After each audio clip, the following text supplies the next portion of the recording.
dans cette vidéo, je vais vous montrer comment réparer les WC.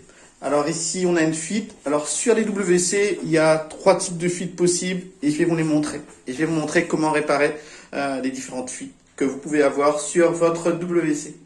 Alors pour pouvoir intervenir à l'intérieur, il faudra enlever ça. Et pour enlever cette partie, des fois il faut juste dévisser ici la petite tirette ou ici, dévisser comme ça.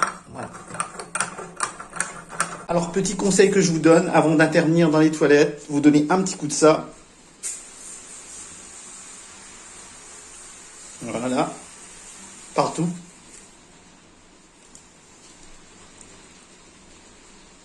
Et vous utilisez des gants. Alors, il y a 3 types de fuites possibles sur des WC. Alors, la première fuite, c'est la fuite du joint de cuvette.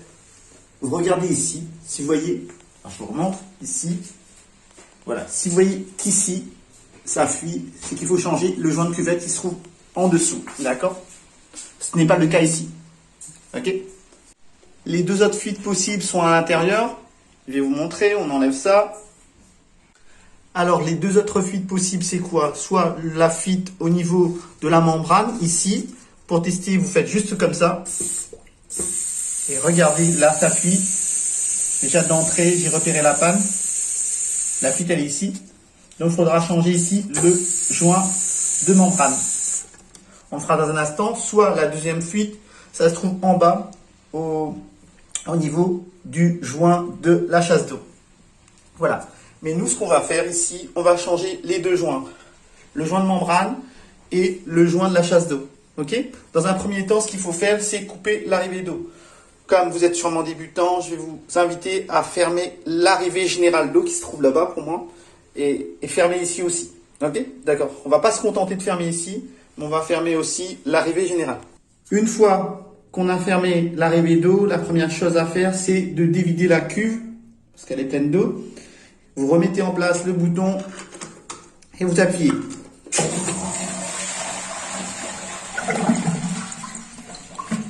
Bon, ce qu'on va faire, avant de démonter quoi que ce soit, il faut vraiment bien regarder.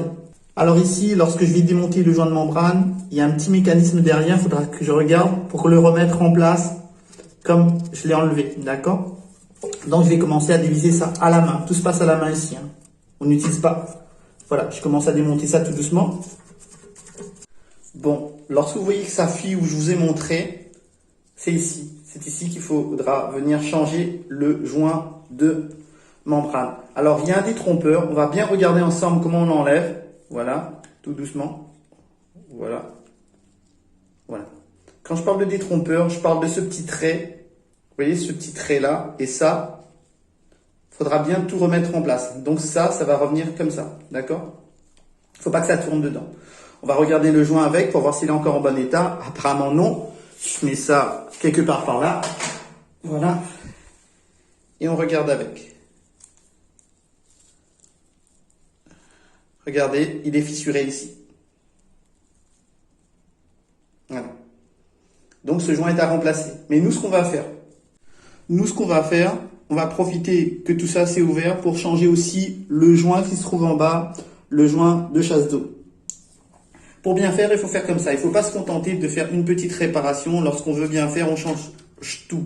Alors ici, on aurait pu aussi remplacer le joint de cuvette, mais je l'ai remplacé il n'y a pas très longtemps, donc ça va. Donc ce qu'on va faire, on va faire ces 2 joints-là. On va changer celui-là. Même si je sais que la panne est ici, je change tout. D'accord? On va changer donc le joint qui se trouve en bas. Et pour ça, il suffit juste de prendre ça et de faire un quart de tour dans l'autre sens, dans ce sens-là, dans le sens inverse des aiguilles d'une montre. Alors ici, j'ai complètement levé la partie supérieure. Pourquoi? Parce que je me suis rendu compte que c'était sale et que j'ai voulu aussi remplacer le joint de cuvette. Je vais remplacer le joint de cuvette. D'accord? Alors ici, j'ai pu remplacer le joint de chasse ici, mais j'ai pas pu le filmer. Et là, je profite que tout ça soit par terre pour remplacer le joint de cuvette. Voilà. Je vais le changer. Et je dis pas qu'il est plus bon, mais voilà, quand on fait tout comme ça. Après, on est tranquille pendant plusieurs années. Voilà. Alors ici, qu'est-ce que je vais devoir aller acheter? Un joint de membrane, celui-là. Comme vous avez pu le voir, il est cassé. Et un joint de cuvette. Le joint de chasse d'eau, j'en avais déjà un, donc je vais aller acheter ça. D'accord?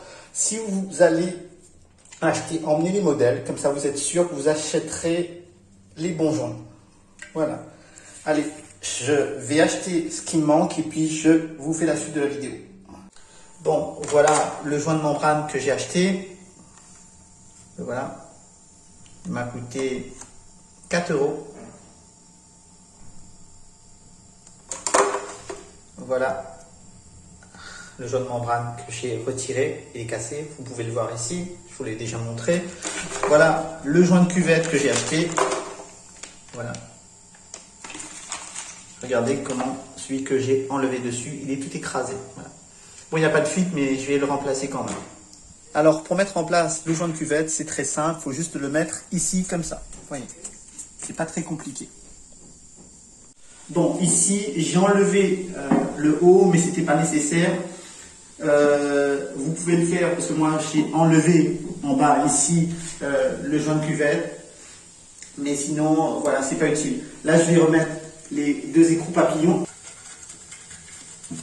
Vous prenez le joint de remplacement. Vous voyez, vous vérifiez qu'il est en bon état. Et vous le mettez en place. Il y a un petit détrompeur ici, cette petite ligne-là que vous devez aligner ici. Il ne faut pas que ça bouge. Il ne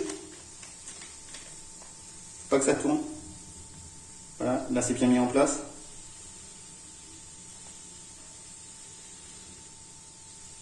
Et vous venez revisser le tout comme ça, tout en replaçant ici le petit truc ici, pour que ça puisse faire fonctionner le mécanisme. D'accord?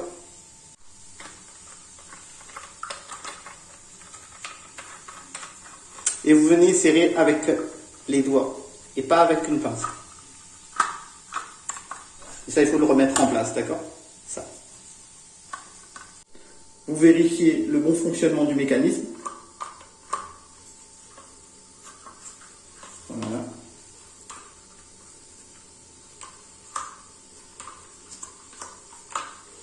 Et vous remettez le tout en place.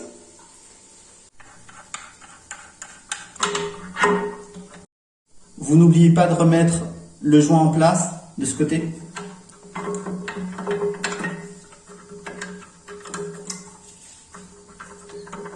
Et vous vissez.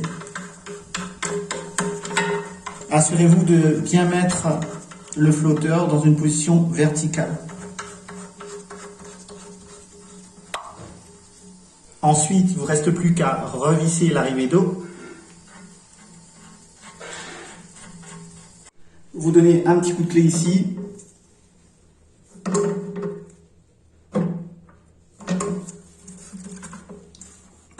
Ici aussi.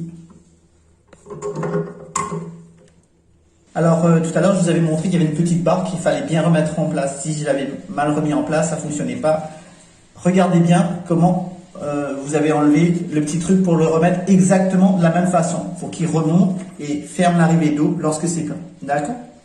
Bon, ici, on va remplir complètement la cuve. Alors ici, on est en train de remplir de nouveau la cuve.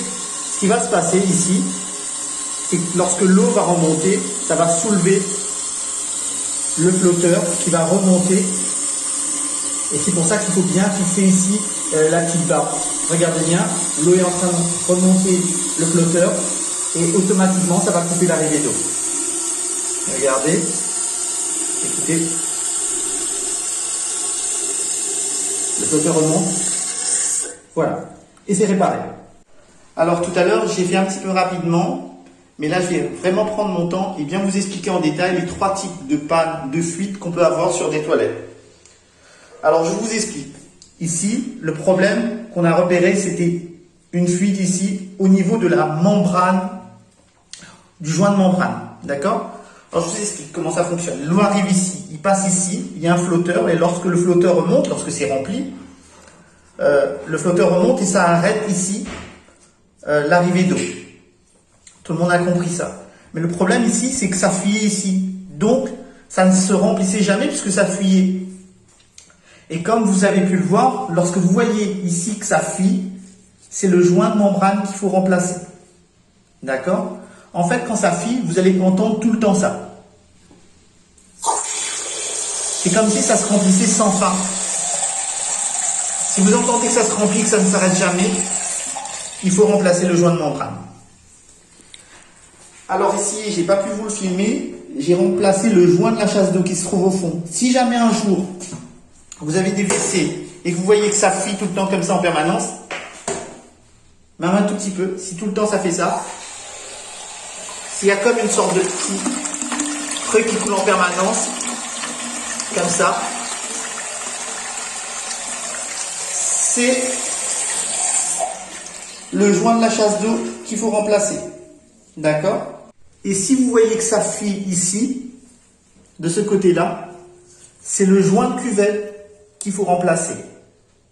Et si jamais ça fuit là, et qu'il y a des odeurs, c'est ici qu'il faudra remplacer. Mais ça, c'est très très très rare, ça n'arrive pratiquement jamais.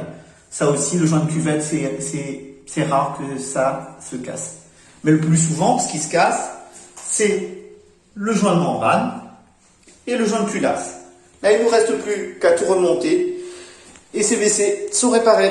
Alors ici, vous avez pu voir ma méthode de travail, elle est toute simple. Ici, on n'avait que le joint de membrane qui était abîmé, mais comme ça ne coûtait pas cher de changer le joint de la chasse d'eau et le joint de cuvette, je l'ai fait. Comme ça, je sais que c'est vraiment réparé et qu'on est tranquille ici pour quelques années.